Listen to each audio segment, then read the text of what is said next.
इचलकरंजी महानगरपालिका निवडणुकीसाठी 16 प्रभागांमधून 230 उमेदवार निवडणुकीच्या रिंगणात आहेत. अवघ्या 2 दिवसांवर मतदान येऊन ठेपल्यानं प्रशासन सज्ज झालंय. मतदानासाठी 302 मतदान केंद्र निश्चित करण्यात आली आहेत.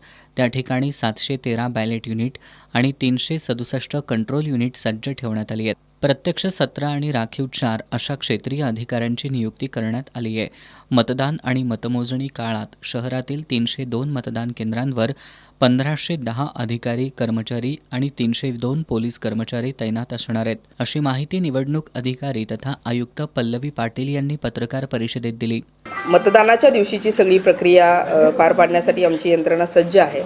यासाठीची जी लागणारी कायदा सुव्यवस्थेच्या दृष्टीने पोलिसांची यंत्रणा असेल आणि इचलकरंजी महानगरपालिकेची बाकीची यंत्रणा सगळी सुसज्ज आहे.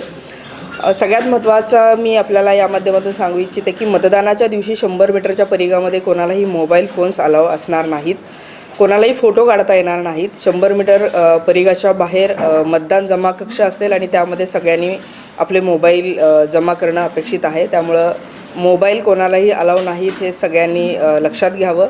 सर्व उमेदवारांना माझी रिक्वेस्ट आहे की दिनांक 13 जानेवारी 2026 संध्याकाळी 5:30 वाजता प्रचार बंद करणं अपेक्षित आहे. कोणीही प्रचार करताना आढळल्यास नक्कीच त्यांच्यावर कारवाई केली जाईल.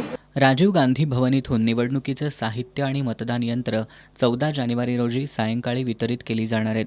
मतदान केंद्रात मोबाईल नेता येणार नाही. मतदान केंद्रापासून 100 मीटर अंतराबाहेर स्वतंत्र मोबाईल संकलन कक्ष उभारण्यात येणार आहे. मतदान केंद्रावर व्हीलचेअर, रुग्णवाहिका तसंच गर्दीवर नियंत्रण मिळवण्यासाठी NCC छात्रांची मदत घेतली जाणार असल्याचं आयुक्त पल्लवी पाटील यांनी सांगितलं.